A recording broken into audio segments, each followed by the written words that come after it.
All right. Good morning, ladies. Good morning. Good morning. We have a special guest today. I'm going to wait for some more ladies to get on. I know it's early and it's Sunday. So a lot of people just still resting up for the week. We've had a great week this week, ladies. We worked out this week. We ate healthy. We went to a prayer call. We also had our book club this week. So thank you guys for showing up this week because you're showing up for yourself, right? Yes, yes. And I'm so excited because today we having a great conversation with Natalia Powers. We're going to be talking about the art of becoming the best version of yourself. And that's what we've just started. At the beginning of March, we said we're going to master our physical bodies, and that's becoming the greatest version of ourselves in our body because it's all about mind, body, and spirit. So let's get this kicked off. So we have Natalia Powers. She is a mother of three. She is a phenomenal woman. She launched her holistic success coach business 2 years ago, right? Two Yes. years ago, and business has been booming for her. So I'm very excited to have this real conversation with her this morning. So hi, Natalia. Hey, Kiara, and hello, everyone that's here with us this morning. I brewed my fresh coffee, and I'm ready to just talk about what we have on the table for today. Yes, so you ladies can see we have a new platform that we're debuting today. Thank you to Natalia for helping me with this. And this is a part of becoming and evolving, right? Yeah. So we started with the two screens on top, and now we have a more professional platform. And this is part of evolving and moving up. You are doing an amazing job, girl. It's one step at a time, but you are doing an amazing job. So I just want to compliment you for that because I see you just pulling women from the north, the south, the east, the west, and just kind of creating this pool of resources for women, to become the best versions of themselves. And so you're really living it out, and I appreciate you. Oh, thank you, Tia. Thank you so much. I love you. Oh, thank you. So, can you tell us more about you? We want to hear about who Natalia Powers is and why it's important for us to become. Yes. Okay. So, well, I was born in Chicago, but I was raised in Bloomington, Illinois. And I was raised in a very strict religious background. And I'm mentioning that because it's a part of my story. And so, with that, I lived in a very sheltered home, going through school, going through high school. And so when I went to Illinois State University for accounting, I just kind of wowed out. I rebelled. I was just doing my own thing. And really, I found myself at a place where all of my decisions kind of had me pinned to the wall because I thought that I was doing it for fun. But I found out that when I wanted to change some of the things that I was doing, like the relationships, smoking, drinking, partying, and all of that type of stuff, I couldn't. It was not as easy as I thought it should be to just stop doing that. And so what I learned, during that experience is that I was making a lot of choices out of my flesh and disregarding spiritual principles, disregarding,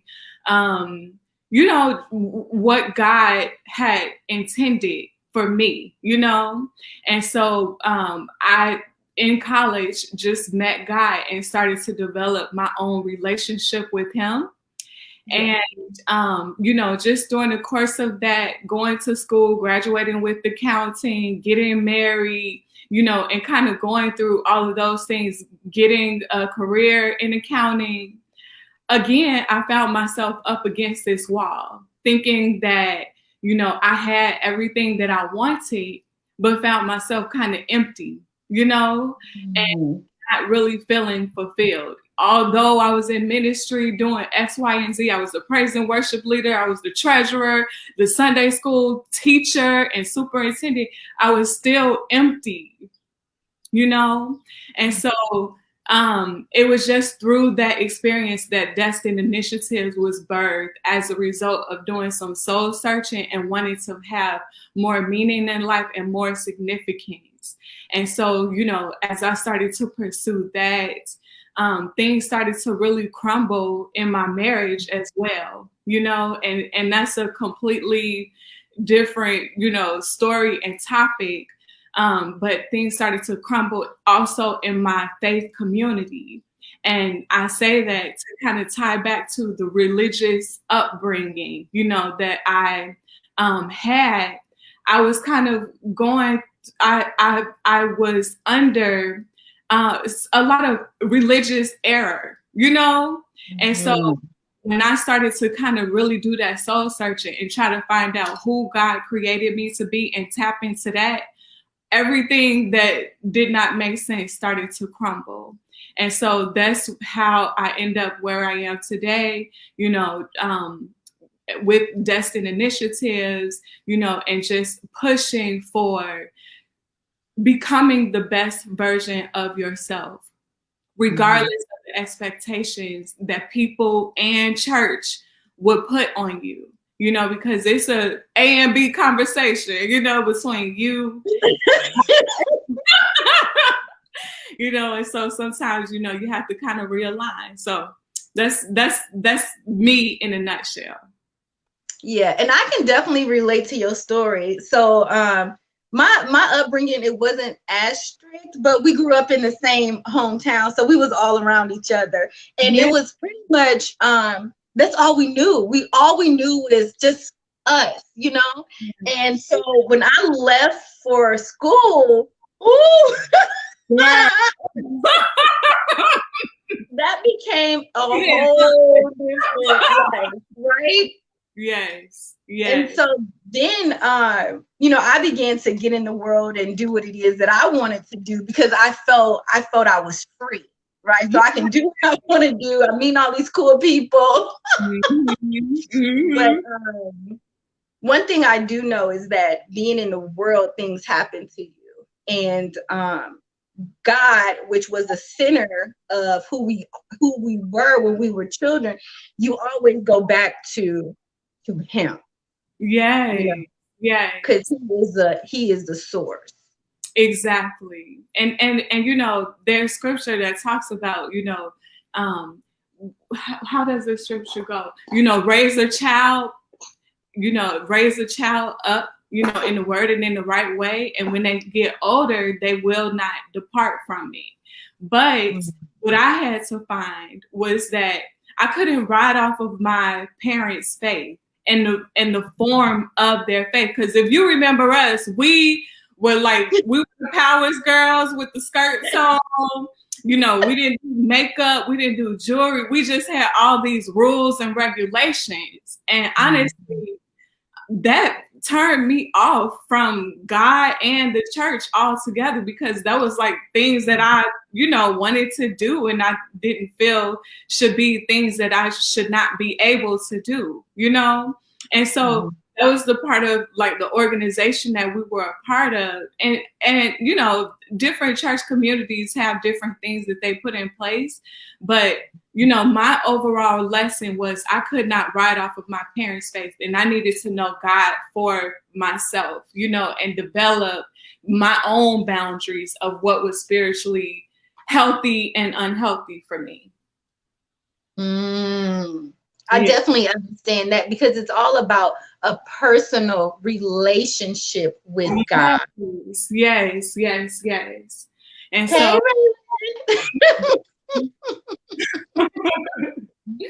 so you know, one thing that I really learned in my own journey of becoming the best version of myself, before I didn't, you know, I don't think that I knew that I had such low self-esteem. I didn't think that I was so off until I started to get in a community of other women that were doing things, different than what I was. I kind of thought that life was just all about getting married, having kids, having a job that pays for the bills, family vacations, and stuff like that.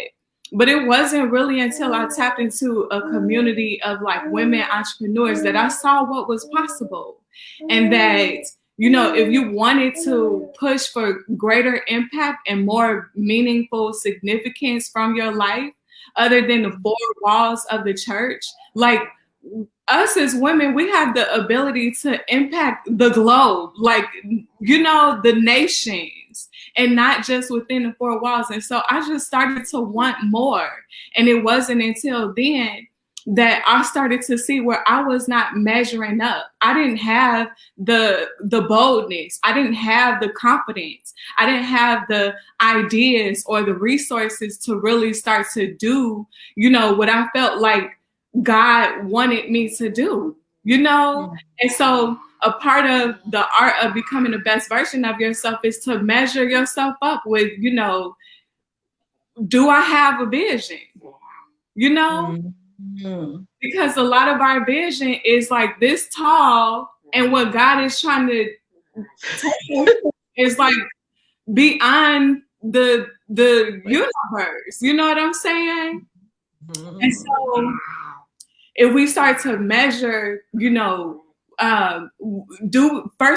we have a real vision? And if not, it's like that's the time and the opportunity to develop more intimacy with God, to expand, But the other thing I found out too is like sometimes because of all of, the drama and the trauma that we've been through. Here, you want that? He likes phones. You want that? Sometimes all of the drama and the trauma that we've been through, it shrinks our ability to dream and think big. Right. And right. It's important for us to heal so that we can get beyond like being preoccupied with what our day-to-day issues or the issues that we went through in our past, so that our thinking and our vision can be stretched out for more and for greater. Absolutely. And back to what you're saying about vision. I remember when I was working in property management, and it was this lady, her name is Kim Whiteside. She's actually in the group. She would come to the office and we would talk all the time. And so I was a leasing agent there. And she was like, I think you should get your real estate license because I see you doing more. Wow. And I was like, really? Yeah. So and sometimes it takes other people to see something in you so you can believe in more, right? Yes. The same thing happened to me. I was a hairstylist in college. And as I said, in college, I was wilding out. I was doing everything. And, as I would be doing my client's hair, it would be nothing for me to kind of go, in my car or whatever to get high real quick and to come back and finish my work day or finish my client's hair. But one time, I was doing my client's hair and she got up, she was getting ready to pay me, and she just started looking in my eyes and just staring at me to the point that made me like very uncomfortable, because I'm like, she's staring at me, she's just looking at me. And it was a woman of God, and she was like, "You are so beautiful," and I'm like, okay, thank you, and she just kept saying it, like, "You are so beautiful." And it was like she saw into my eyes, into my spirit, into who God originally created me to be, and in my mind, I'm like, I do X, Y, and Z, but that's not that's not what she saw. She saw beyond, you know? And so she began to speak to me, and she adopted me and became my mentor. And we prayed together. She recommended different books for me to read. And it was like, I started journaling then. And, you know, my eyes started to open up about the relationship that I was in with this guy. And it was like, I started to measure, this is where I am. And this is, you know, the word that God spoke to me through this woman and other women. And you know, that's when things started to kind of fall off and break off. And I started to evolve, you know, and it wasn't an overnight thing, but it's like, that's when I began to seek God, you know, and just find wisdom and knowledge and understanding in the word to help me shape my identity. So yeah, right. Like, you know, we need community. We need to intermingle with other women of God to really be able to sharpen each other as iron sharpens iron. I totally agree. And one of the things about becoming is it's a lifelong journey. Like you just said, it's not going to happen overnight. Everybody's like, oh, I want to be a millionaire. I want to be a billionaire. But who do you have to become become that millionaire and billionaire? What kind of disciplines? What kind of skills do you need? You know, like what kind of mindset do you need to become a millionaire and billionaire? Right. You know, so it's a lot of different skills that you need to become whatever it is that you are trying to become. But I think that the biggest thing is starting right now. It's what? It's starting. Like writing it down, having a vision. And I believe, Natalia, the Bible even says, write it down, make it plain. Yeah. You know what I'm saying? Yes. And having a vision for your life. Exactly. And you know, what you said about starting and what you said about the disciplines of becoming the best version of yourself. An amazing book that I recommend. I've absorbed so much content, you know, biblical and, you know, from success-driven people. This book is called The Compound Effect. And it talks about, you read that too? Yes. Girl, yes. So it talks about what are you doing today, right? And magnify it by so many times, where will that ultimately lead you? And so, you know, we look at our bad habits that we're doing today, overeating, jumping from relationship to relationship, over drinking, you know, not exercising, not drinking enough water, whatever it is, you know, don't get beat up and don't get caught into beating yourself up about it, but just start to gain self-awareness. Like, these are some of the things that are a part of my normal life. It's become my routine and my habits. Now, what do I want? You know, and that's something that I talk about, like in Destiny Initiatives. Like, what do you want? And you can start off with very like general things. One thing that I said is, I want peace. There was not peace in my home. There was too much arguing and fighting and, you know, just, I want peace in my home. I want joy. You know, because of the lack of peace, I was dealing with like depression and heaviness and, you know, just low self-worth or low confidence. So it's like, I want joy. I want happiness. I want real love. And I started to kind of scope these things out and see what was not measuring up.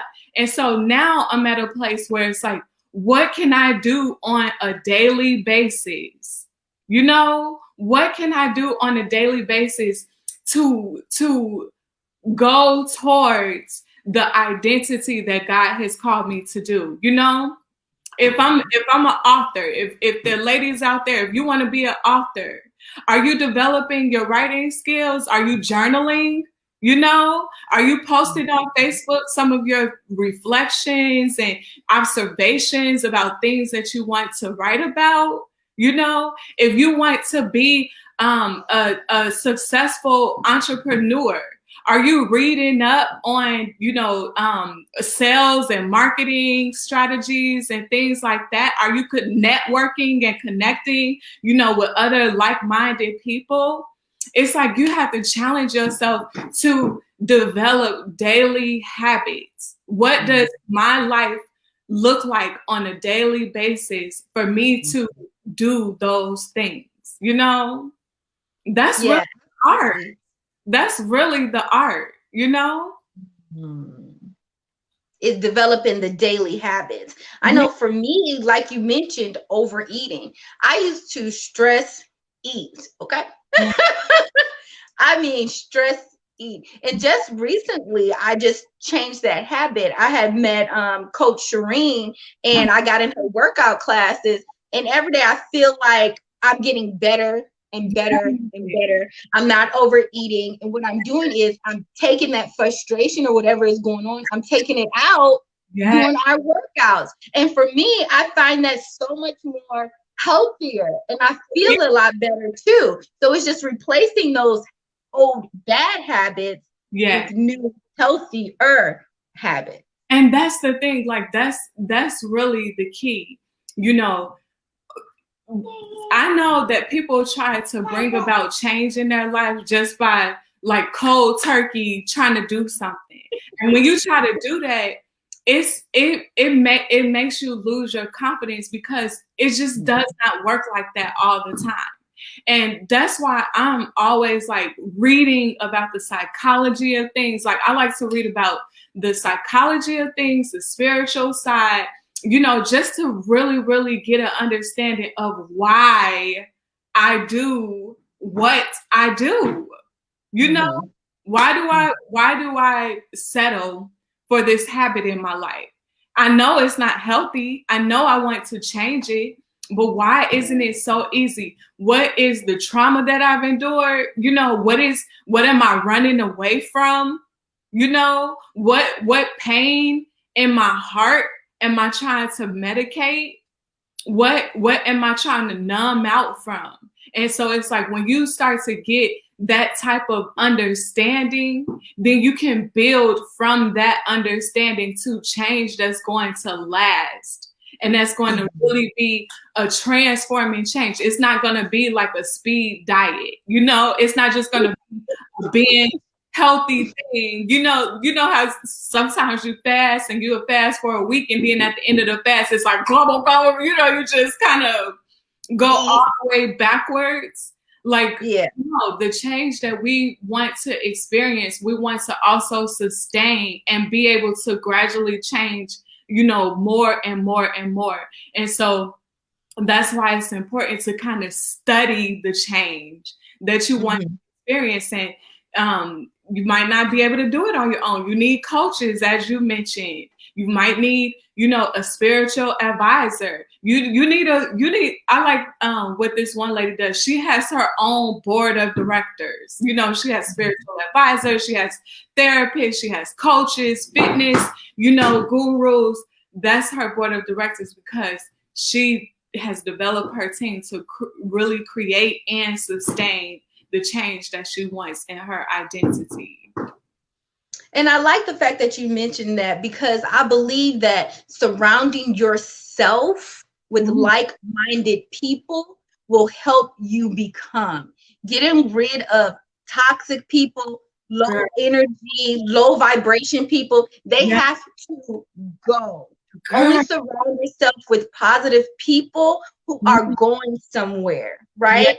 And surround yourself with people who think higher than you do. Be in the room with people who are smarter than you, who earn more than you, and just learn from them, because you are enough and you deserve to be there. Right. And think about it. Like, I love how you said to surround yourself with the right type of people. First off, I got 2 points. First off, people with low energy, oh my God, like it's terrible the impact that it has on you. And we have to also make sure that we're not that low energy person as well. So that thing is real. Start to analyze how you feel after you've had a conversation with someone or after you spent some time with someone, the change in your mood, the things that you're picking up from them, because that's spirits too. You know, you start to merge with the spirits that they're dealing with. The next point, when you say to surround yourself with people who are like-minded and who are better, you might not be able to do that in person, especially, you know, with the pandemic. But it's all about, you know, the content that you indulge. Like, I have my routine developed. If I'm not praying in the shower or singing, you know, spiritual songs in the shower, most often I have my book, that my audio book on play in the shower. And this is somebody that's teaching me, that's coaching me, you know, in the area that I've noticed that I need some work on or some change on. So right now I'm listening to Changes That Heal in the shower, you know, and I listen to parenting books, you know, as I'm folding laundry. I am always tapping into the wisdom of people who have been through what I've been through and have already mastered the change that I want to experience in my life. And so it doesn't have to be a one-on-one relationship, but just tap into the books that they've written, tap into the YouTube videos that they've written, turn off the Netflix series, you know, turn off the news, even like turn off the stuff that you spending so much time in, and start to indulge in content that's going to make you better and change your perspective on things. Amen. Amen. Thank you so much, Tia. Is there anything before we get off this live? Is there anything else you would like to say, or you know, pretty much say to the ladies about becoming the best version of yourself? Yes, I would say, you know, as we spoke of before, there are 5 areas that we need to kind of put on the balance. You know, and these 5 areas are areas that we cannot neglect if we want to become the best version of ourselves. And so with that, the 5 areas are spiritually wise, you know, your relationship with God. Next one is self-awareness. Make sure that you're developing the self-awareness that you need to be able to assess the 5 areas to see what is falling off or what is going well, you know, or what has kind of stagnated. The third area is your relationships. You know, you cannot neglect your relationships. Cut off the toxic stuff. If God is not calling you to help and heal that relationship, cut it off and stop wasting time. The fourth area is your finances. You can be as smart and successful and confident, you know, and spiritual and all of that as you want to be. But if you don't have your finances in order, you're not going to be able to make the impact that you need to make. And so it's important. And then the fifth area is really about vision in your workplace, your ministry, your purpose projects, like, you know, stuff like this, or, you know, volunteer things. And so, you know, really just assess those 5 areas all the time and come up with a plan for them that you can implement on a daily basis, you know, and visualize yourself becoming that person, and really just study yourself to see where you're falling short. And that's really the art of becoming the best version of yourself. Awesome. Thank you so much, Tia. Now, can you let them know where they can follow you? And can you tell them a little bit more about your prayer meeting that you have every month? Let me tell y'all, Tia had a prayer meeting last month.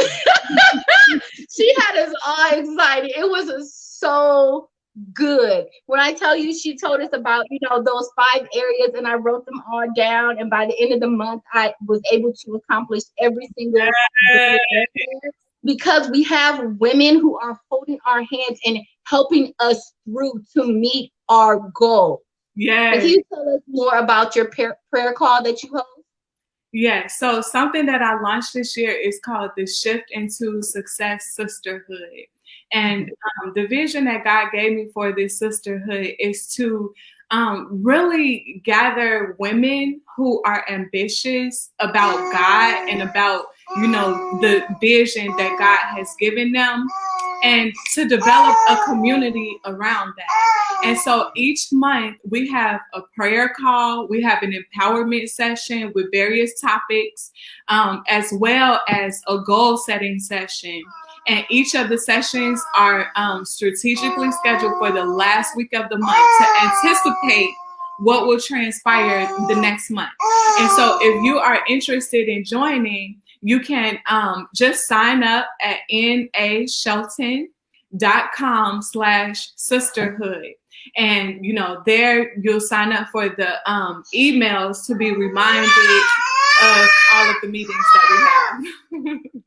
Okay, perfect. So what I'll do, ladies, after this live, I'm gonna post all the information you need to know about Tia's prayer group, about her business, and about her right after this live. So I want to thank you so much, Natalia, for taking the time today, early this morning, to get on this call to help us become the best and greatest version of ourselves. It's my pleasure, girl. Thank you so much. Thank you. Have a good day. You too. Thanks, everyone. Bye-bye.